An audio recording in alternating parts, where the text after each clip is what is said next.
He was helping his wife's boss punish her for cheating at the company Christmas party. Everyone seemed to be having a good time. They are, he replied. I must have sensed my hesitation. Maybe it's a little low-key. Perhaps, I agreed. Pardon me, he said. I should introduce myself. I'm Thomas Townsend, CEO. We shook hands. I'm Mitch Lawrence. Ah, that's why I didn't recognize you. I know all my management staff. Gail Lawrence is my wife. She's the one who seems to be dancing with Chris, who's the head account manager now. He was showing off a bit, and I half expected him to tell me about the kids' birthdays, or who my wife's favorite movie star was. Gail calls it circling and pretends it's not happening. It's not really my thing, but she loves dancing. I used to be pretty good at it, but since my divorce, it's not something I'm too bothered about. I didn't know what else to say, but the divorce is the reason my staff are a bit, shall we say, well, a few years ago, my then-wife worked for another large company. I caught her having an affair with her boss. Now, my employees know that I'm strict about inappropriate behavior. I don't tolerate any association with married employees. If they go astray, I fire them. I said, but I'm not a monster. Some will be too drunk, and there will be it's the usual holiday flirting. But I do believe that people can have fun and let their hair down without breaking their marriage vows. It's happened a lot. And it's always a male manager demonstrating his supposed authority over a woman in his department. The perpetrators soon find out where the truth lies, and no one likes to be woken up at 5:13 Morning. I sleep with my cell phone under my pillow and stare at it. Confused. The alarm clock was set for 7:20. How could I have gotten it so wrong? Then as I was waking up, I remembered. It was the ringing. Hello? I said quietly. Mitch, go ahead. Sorry, buddy. You've got to get to work as soon as possible. The systems are down, but that should be Cliff on the call. It's not him. I answered. You're next on the list. Lazy, I thought. I'll make sure he does your next duty. I left the house carrying a flask of instant black coffee and a granola bar. Gail's car was in the driveway, where she usually pulls out before me in the mornings. This meant there was no problem with me being able to back up a little and go around her car in our short driveway. However, she gets upset when she sees tire tracks on the lawn, so I went back into the house and took her keys off the hook.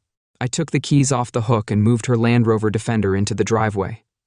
When I went back to move her car, I noticed something inside. I could have opened that door 1,000 times and never noticed it, but there it was. There was a small bulge in the elastic pocket behind the driver's seat. Perhaps I was subconsciously looking for something similar happened recently. I follow American soccer on English television and had lost my 49 ER's cap. I opened the back door hoping to find it, but instead I discovered a pair of used black panties. I didn't want Gail to know I had discovered them, so I reversed her car in reverse in an arc through the grass and backed into the driveway as close to the house as I could. I then moved the car back to its original spot, closer to the road. Her panties remained in their place. I checked the tires for grass clippings and they were clean. However, I noticed something else in the tread, a crushed millet seed. I picked it up and put it in my pocket. I don't think millet grows on our lawn. Once the keys were in the house, I went to the front door and took a look around. It seemed like I was back on the lawn.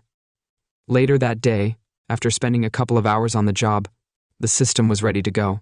I got points for that, but I got a black mark and extra duties for Lazy Cliff. I took a long lunch and found a quiet place to think about what I'd done. First, I needed to find out if Gail had made love in the back. I couldn't think of any other reason why she'd taken her panties off there, but it was better to be sure. Her Land Rover Defender was the only evidence so far, so I decided to copy the keys. That way, I could access it whenever I wanted. She must know her CEO's politics, so she was unlikely to sleep with a CO worker. I pulled a bell from my pocket and it brought back memories. I picked a bouquet for my mom when I was a kid, but by the time I made it home on my bike, they were almost dead. I don't think you can collect them these days. I read somewhere that Britain has half the world's bluebells. Many of them grow nearby in Lockley Woods, which is not far from us. The flowers will be there until the end of May. I wonder if that's where Gail is from. Maybe that's where she had her date. It's quite a long walk to get there, but the PRs were in the tire. Her job occasionally required her to visit construction sites. It's no more off-road than the wood. The road is no more difficult to navigate than the woods, but it can still be difficult terrain. I left early and stopped in Lockley on the way home. It was a beautiful place. There was a romantic clearing down to Lockley Creek.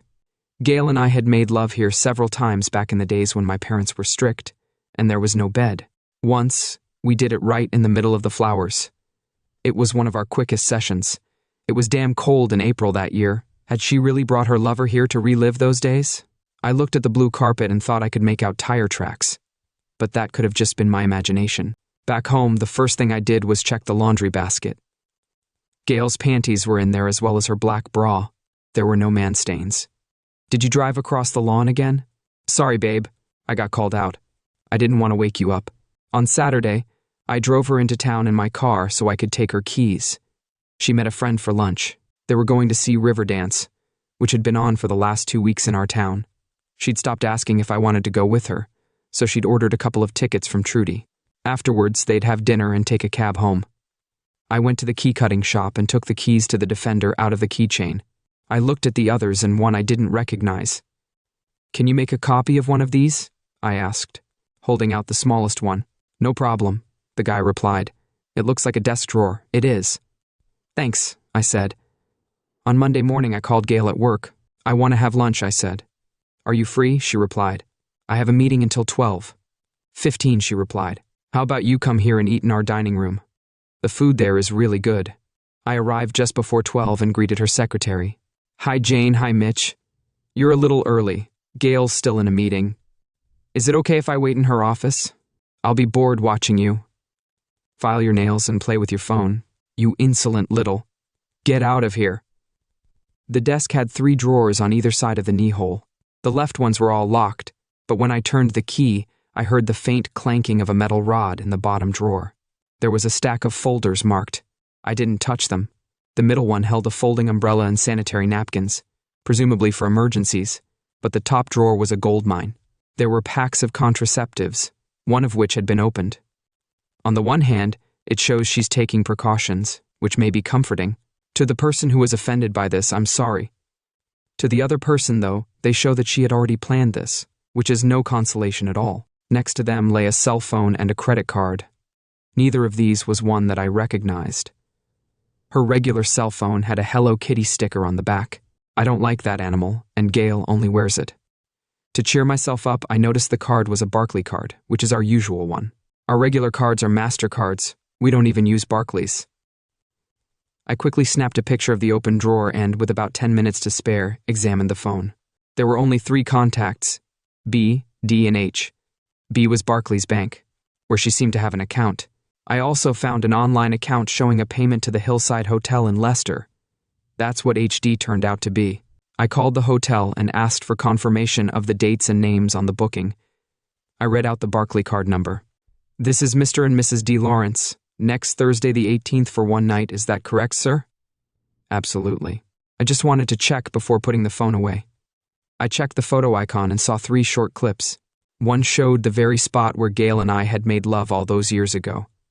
She was completely naked and lying on her back in the flowers. There was no sound, but she was clearly laughing. Next, I saw them making love to Dawn. I quickly forwarded them to my phone, put everything back in place, and locked the drawers again. 15 minutes later, we were eating in Gail's dining room. Does your company still have an old-fashioned top table for bosses? I asked if it was a formal table for the bosses. She said it looked like it wasn't, but it's not official. Anyone can sit anywhere, but we all tend to sit with our friends. If our manager sat at the same table, they'd have to put up with complaints. So who else is at our table? There are a couple of other managers and Sally, my team leader. Jane sits there with the other secretaries, but sometimes she sits with me. It's more informal than it looks. I looked around, wondering who Dawn was. Was she a colleague, or was she one of the directors sitting at the big table? I certainly recognized Thomas Townsend and a few others from the Christmas party, but I didn't recognize the other names. Do you have any trips coming up? You know, funny you should ask. I'm supposed to visit the construction site of a new office building in Leicester next Thursday. They've had some quality problems. Have you heard of concrete cancer? Well, the foreman called in an expert. I have to witness his tests and sign the amended paperwork. I won't understand everything he does, but the responsibility for the final material rests with him. My signature is only needed because I was the one who signed off on the original work. That sounds tempting, but it's not. It'll be about as exciting as watching concrete being mixed. I won't have anything to do most of the time, but they won't finish until mid-morning on Friday. Then I'll go straight home and be back by lunchtime. I called Mr. Townend. Of course, I took his cell phone. Can I make an appointment to see Mr. Townend anytime? It doesn't matter to me when or where. Who do I tell that I want to see him? Tell him it's Mitch Lawrence. I'd like to discuss what we talked about at your Christmas party. Please leave me your phone number, and I'll call you back. He called me an hour later and told me about his suspicions. I'll get right to the point. Mr. Lawrence, he said, do you have proof of what we discussed? I have it, so I suggest we don't talk on the telephone anymore. Tell me where you'd like to meet this evening, and I'll come to Blacksmith's Rest at 6:30. Great. Could you check with HR before the meeting to find out which employees have taken Thursday the 18th and Friday the 19th as vacation? We'll do Blacksmith's vacation. What will you have? I'll have a pint of scrumpy, Jack. Ah, real Irish, you're a man after my own heart. I'll have the same, but call me Tom. We sat, it was early Monday evening, and the pub was pretty quiet. I think there's an expression that goes, show me yours and I'll show you mine. Who's first? You can start, Tom. I think I have the most. You're right, I don't have that many. I guessed you asked for those dates, because that's when Gail will be in Leicester on business. There are only 2 employees on vacation for the 18th and 19th. One is the marketing director. I know for a fact that he is going on. One of them is Don Venable, who's new to Gail's department. I have a picture of him if that helps. He handed me a standard head and shoulders shot. Thanks. I found out that Gail has an extra phone. It has Don on it, though I doubt we'll recognize him in these pictures.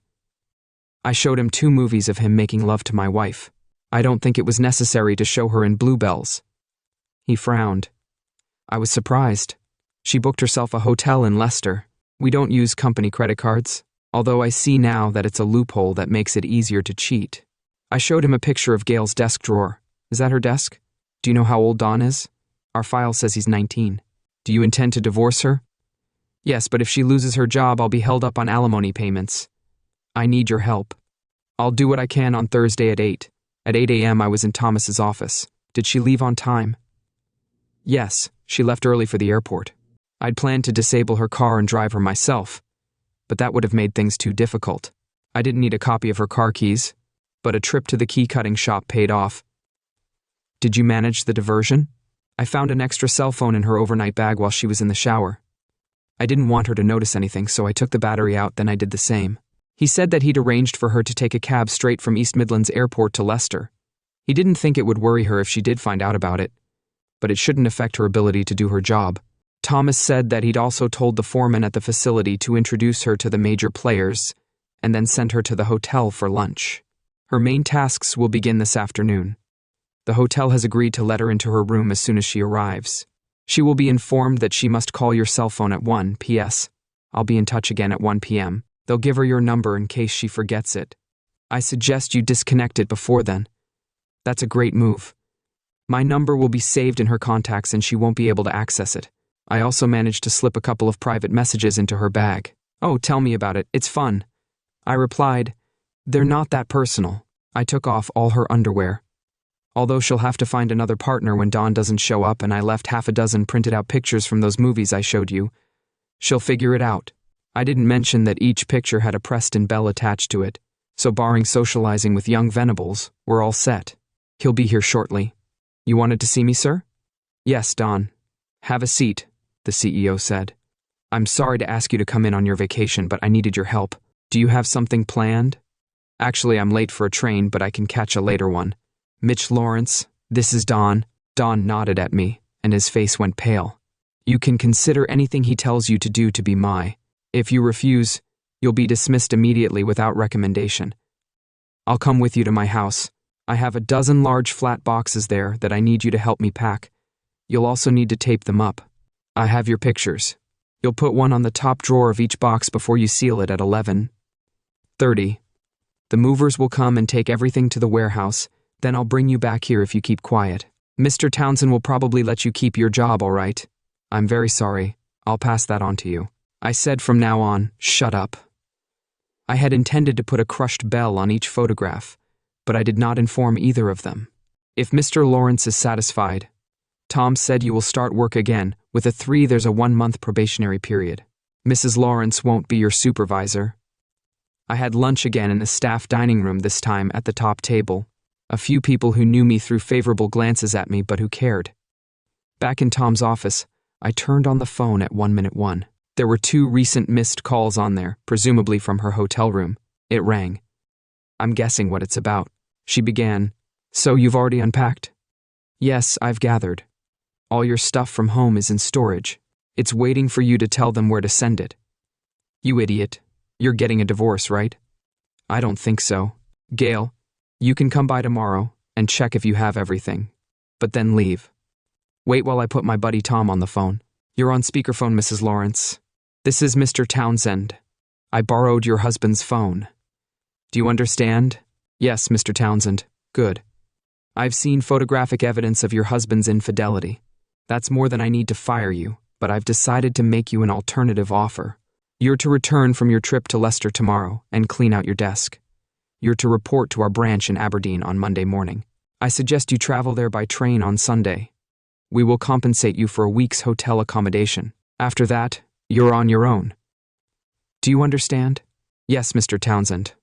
I've got evidence of your infidelity, which is more than enough to fire you.